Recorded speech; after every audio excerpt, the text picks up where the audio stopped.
حضور اقدس صلی اللہ علیہ وسلم کے خاندان نبوت میں سبھی حضرات اپنے گونوں گون خصوصیات کی وجہ سے بڑے نامی گرامی ہیں، مگر چند ہستیاں ایسی ہیں جو آسمان فضل و کمال پر چاند تارے بن کر چمکے۔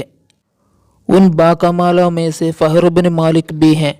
ان کا لقب قریش ہے اور ان کی اولاد قریشی یا قریش کہلاتی ہے۔ فہر بن مالک قریش اس لیے کہلاتے ہیں کہ قریش ایک سمندری جانور کا نام ہے جو بہت ہی طاقتور ہوتا ہے اور سمندری جانوروں کو کھا ڈالتا ہے۔ یہ تمام جانوروں پر ہمیشہ غالب ہی رہتا ہے، کبھی مغلوب نہیں ہوتا۔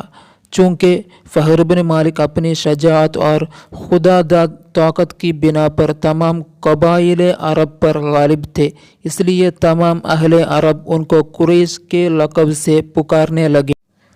چنانچہ اس بارے میں ایک شعر بہت مشہور ہے کہ وَقُرَيْشٌ هِيَ الَّتِي تَسْكُنُ الْبَحْرَ بِهَا سُمِّيَتْ قُرَيْشٌ قُرَيْشًا، یعنی قریش ایک جانور ہے جو سمندر میں رہتا ہے، اسی کے نام پر قبیلہ قریش کا نام قریش رکھ دیا گیا۔